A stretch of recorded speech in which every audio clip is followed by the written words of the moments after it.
Hello, welcome to The Update. I'm Abby Smith. A candlelight vigil has been held overnight in Darwin to honour 3 US Marines who died in the Osprey aircraft crash. The local community gathered with servicemen and women to share a minute of silence at dusk. Darwin is a military town, so this is where we all come together and we put our arms around each other and make sure everyone knows that they're supported. 8 Marines are still in hospital. Commonwealth Games officials have confirmed they didn't ask for the gag clause in a $380 million settlement with the Andrews government in Victoria after it cancelled the 2026 event. A Senate committee inquiry heard from Commonwealth Games Australia leaders in Melbourne and will continue this week.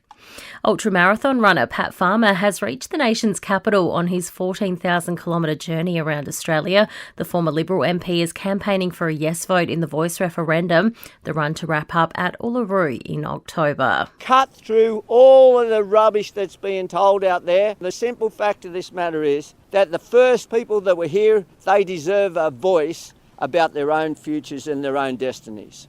A big pat on the back for Aussies who've donated blood since the mad cow ban was lifted 12 months ago. British expats and Aussies who spent time in the UK have made more than 123,000 blood and plasma donations, exceeding the expectations of Australian Red Cross Lifeblood. Donald Trump's trial date has been set in the US. A federal judge has scheduled the trial for March 4, just a day before Super Tuesday, the biggest voting day of the Republican race. His lawyers have already pushed back, saying the trial will conflict with his presidential campaign. A new once-a-day pill has been hailed a game-changer in the treatment of cancer. Divarasib has been trialled on Victorian patients and shown to be highly effective.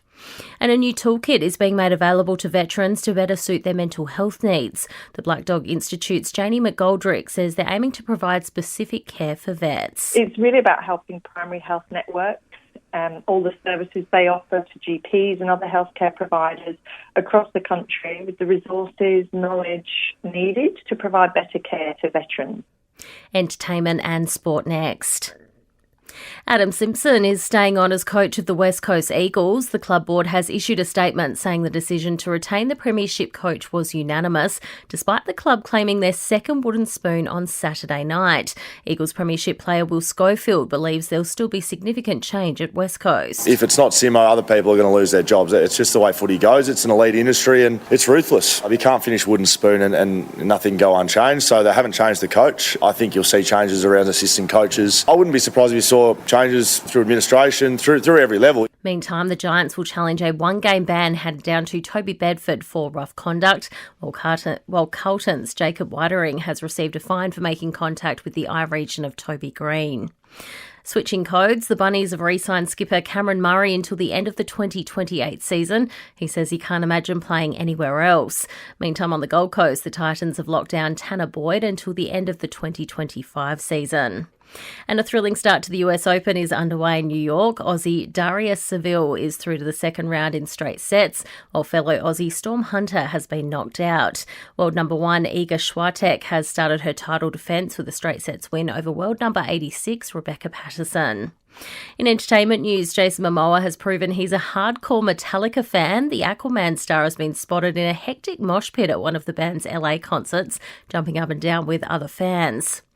Elton John has been treated in hospital for minor injuries after falling over at his villa in the French Riviera. The 76-year-old singer is now back at home and in good health. And it seems Prince Andrew is back in the family fold. The disgraced Duke of York was seen with royals Princess Catherine and Prince William on the family's first summer holiday in Balmoral since the Queen's death.